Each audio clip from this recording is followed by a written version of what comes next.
A wealthy man dies suddenly, leaving behind his wife, young son, and a fortune. His elder brother, driven by greed, takes everything: his wealth, his home, and even his family. Trapped by tradition, the widow is forced into a life of suffering while the true cause of her husband's death remains hidden. But secrets don't stay buried forever.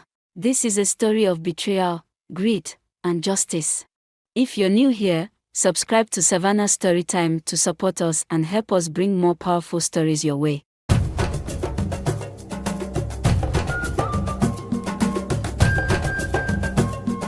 The mansion in the city of Gabon was filled with mourners, their voices rising and falling in sorrow. The air was heavy with grief, and the scent of burning incense lingered in the background. Ikena, a wealthy businessman, lay lifeless on the bed in his grand bedroom. His body was cold and stiff, his eyes closed forever. His death was sudden. There had been no sickness, no accident, just life one moment and silence the next. His wife, Chinasa, sat on the floor, her wrapper loose around her shoulders, her face streaked with tears. She held their 10-year-old son, Saw-chee-mah, against her chest, rocking him back and forth as if that could make the nightmare disappear. The boy clung to her, confused and afraid, his small hands gripping her waist. Around them, hushed voices filled the room. "We must find out what killed him," someone said. "We should get a medical autopsy," another added. A few, more traditional, shook their heads and whispered, "No. This is not natural. Such a strong man does not just die like that. We must consult the oracle." But as the argument continued, one man stood firm. Okori, Ikena's elder brother. The head of the family. The man who, by custom, would now decide what happened next. He stood tall at the center of the room, his arms folded across his chest, his face expressionless. His deep voice cut through the noise like a knife. "Ikena is gone. Let the dead rest. We will not consult any doctor or any oracle. It is our tradition." The room fell silent. Someone cleared their throat. "But..." "No buts," Okori interrupted. "The gods have spoken. The spirits have taken him. There will be no autopsy, no oracle, nothing." One by one, the voices of protest faded. Okori had spoken, and that was final.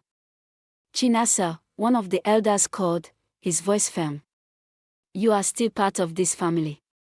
You will marry Okori, and your son will be raised under his care." A thick silence followed. Chinasa lifted her tear-stained face, her lips trembling. "No. No. I can't. I won't." Okori's expression did not change. "Then you must live with nothing," he said simply. The words hit her like a slap. The elder continued, "The mansion, the money, the business, everything belongs to Okori now since your husband died untimely and left no will. If you refuse, you leave empty-handed, and the boy stays." Chinasa's chest tightened. Her son. She turned to look at Saw-chee-mah, his innocent eyes staring up at her, unaware of the weight of what was being decided. She was an orphan. She had no one to fight for her. No father, no mother, no brothers or sisters. The only home she had ever known was here. And now, they were asking her to choose. Her dignity or her son. Her freedom or his future. She lowered her gaze, her hands shaking. She had no choice. She wiped her tears and whispered, "I will stay, for my son."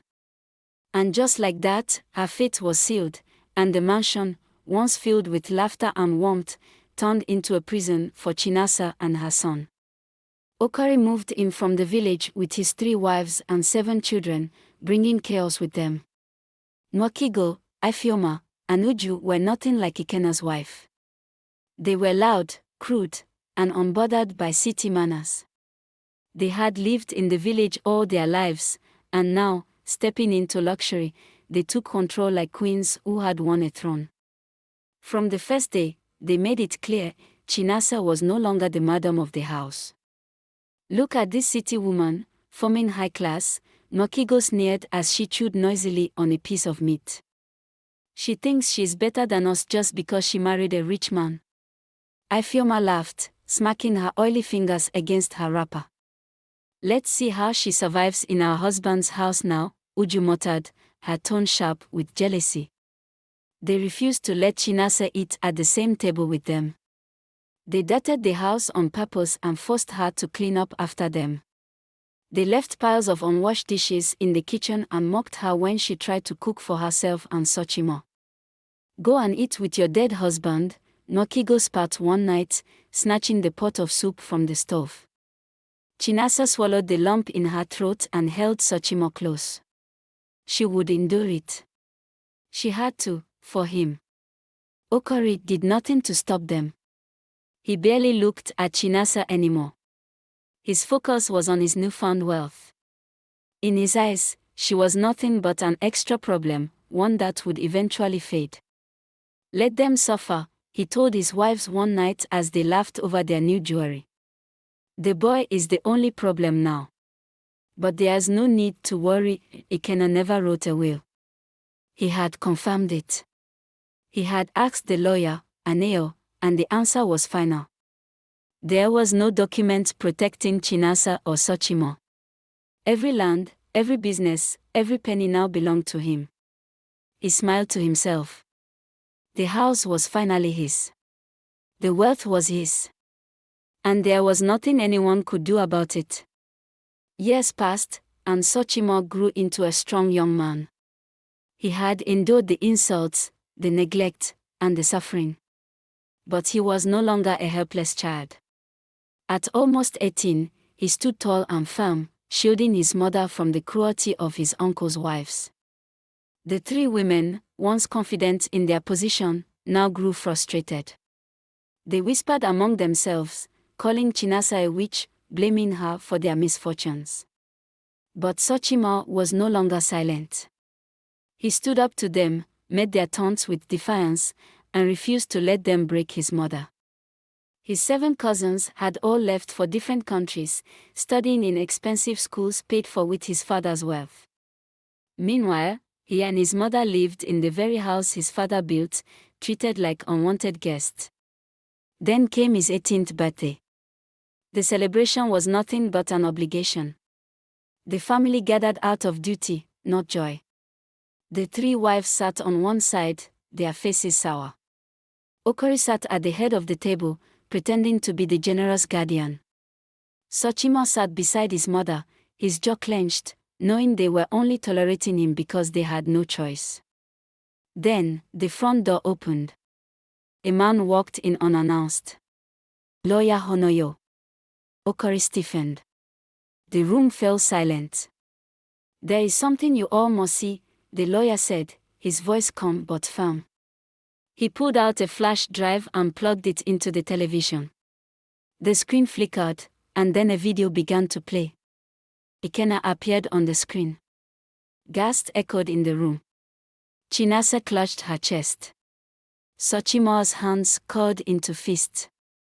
Ikenna's voice filled the room, steady and clear. "If you are watching this, it means I did not somehow get to share this good news with my son. On his 18th birthday, all my shares in every company I partnered with will be transferred to him." A heavy silence followed. Okori's face drained of color. His hands trembled on the table.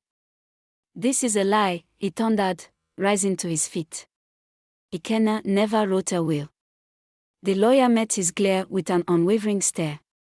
"There is another will, but it can only be read when Saw-chee-mah turns 20. Okori's breath caught in his throat. His mind raced. Another will. What else had Ikenna planned? Had he known something all along? The atmosphere in the room was thick with tension. After the event, Okori paced his room, his mind in turmoil as he sent for the lawyer. Under the dim glow of a single lamp, they sat across from each other, shadows stretching against the walls. "You told me there was no will," Okori hissed, his voice low but dangerous.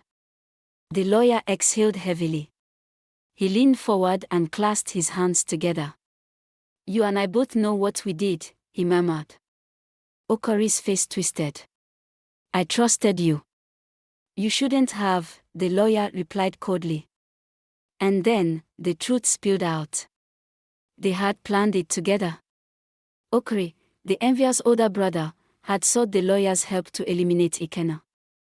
The lawyer, Ikenna's closest friend, had agreed to forge the necessary documents to erase any trace of Ikenna's rightful heir.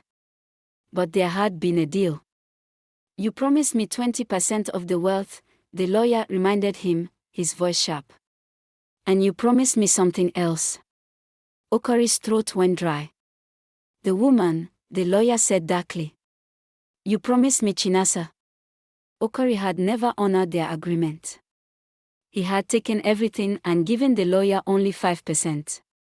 You betrayed me, Okori, the lawyer said, his voice low with fury. And now, you will pay for it. Neither of them noticed the faint creak of the hallway floorboards. Neither of them knew that Chinasa was standing outside the door. She had heard everything. Her hands trembled as she clutched the wall for support. Her heart pounded in her chest. They killed my husband. She turned away, rushing to her room, her vision blurred by tears. The pain in her heart burned hotter than ever before. Then, the pain turned to rage. I will make them pay. Chinasa sat alone in her room, her mind racing. She had cried enough. There was no more fear, no more weakness. She knew what she had to do. Okori had taken everything from her husband, her home, her dignity. But he had made one mistake. He trusted the wrong man. The lawyer, the same man who helped him steal, was also a man filled with greed and resentment. She would use that against him. The next morning, she approached the lawyer Honoyo in his office. Her voice was low, careful, desperate. I want to divorce Okori, she whispered. I can't live like this anymore. I want to be free. The lawyer looked at her closely, his sharp eyes searching her face. Then, a slow smile formed. He had always wanted this. If you divorce him, you can marry someone else, he said, stepping closer. Someone who will love you. Chinasa forced herself to smile, pretending to consider his words. He wasted no time. Within days, the papers were ready. Okori fought it, furious that his control over her was slipping. But the law was clear. The divorce was approved. When it was done, the lawyer made his next move. You and Saw-chee-mah can stay with me, he offered, his voice smooth. You don't have to suffer anymore. She accepted, moving into his home with Saw-chee-mah. But her true plan had just begun. One evening, while the lawyer was out, Chinasa searched his study. She had learned his habits, where he kept his documents, how he locked his drawers. She moved quickly, knowing she had little time. Then, in the bottom drawer of his safe, she found a recorder. Her hands trembled as she pressed play. The lawyer's voice filled the room. He was talking to Okori. We planned this together, Okori. You poisoned your own brother, and I covered it up. But you didn't hold up your end of the deal. You owe me more than this. Chinasa covered her mouth, her heart pounding. She listened as they discussed every detail, how Okori had killed Ikenna, how the lawyer had faked the paperwork, how they had stolen everything. She had the proof. She slipped the recorder into her pocket, closed the safe, and hurried back to her room. The next morning, Chinasa arrived at the police station with the recorder hidden in her purse. I need to speak to DPO Obiora, she said. The officer frowned. Do you have an appointment? Tell him Chinasa is here, she replied firmly. Tell him it's about Ikenna. At the mention of her husband's name, the officer's expression changed. He picked up the phone, spoke briefly, and then gestured for her to follow. She was led into a spacious office, where a tall man with broad shoulders sat behind a wooden desk. DPO Obiora, the divisional police officer, looked up as she entered. His sharp eyes widened in shock. "Chinasa." He stood up immediately, his voice thick with surprise. "It's been years. How are you?" Chinasa swallowed the lump in her throat. She had known Obiora long ago. He had been one of Ikena's closest friends before they drifted apart. He had attended their wedding, had shared drinks with her husband, had laughed with him. And now, he was the one she had to trust with the truth. She sat down, pulling the recorder from her bag. "I need you to listen to this," she said, her voice steady. Obiora took the device and replayed it. The room fell silent. Obiora's jaw clenched. He leaned back in his chair, his fingers tapping against the desk. "You mean to tell me that Okari poisoned Ikena?" he said slowly, his voice dark with anger. Chinasa nodded. "And Aneo covered it up. Then they took everything. But I have proof now." Obiora's eyes burned with rage. His friend had died without justice, and he had never questioned it. But now, the truth was in his hands. He picked up the phone. "Sergeant, get a team ready. We are making arrests today." Chinasa let out a shaky breath. It was finally happening. The nightmare was coming to an end. Afterwards, they were charged to court without wasting time. The courtroom was silent as the judge delivered the verdict. Okari stood in the dock, his once proud face now pale and full of regret. The evidence was undeniable: the voice recording, the lawyer's confession, and the hidden documents all pointed to him. He was found guilty of murder and fraud. The judge's gavel came down hard. "Okari, you are hereby sentenced to 30 years in prison." Gasps filled the room. The three wives, who had once laughed and mocked Chinasa, fell to the ground wailing. Their fate was sealed. With their husband gone and no money left, they would be thrown out of the mansion, and their children, who had been sent abroad, would be left stranded. The same doors they had walked through with pride now shut them out forever. Lawyer Honoyo, once Okari's trusted partner in crime, could not escape either. Though he had tried to outsmart everyone, his own words had trapped him. He confessed in court, hoping for mercy. The judge was firm. "You played a part in this evil. You will serve 10 years in prison and your license ceased forever." And just like that, justice was served. Saw-chee-mah, now a man, stood tall.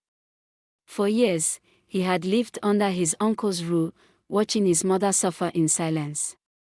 Now, at last, he was free. The wealth that had been stolen from him and his mother was rightfully returned. With the final will revealed, all his father's businesses, properties, and investments legally became his.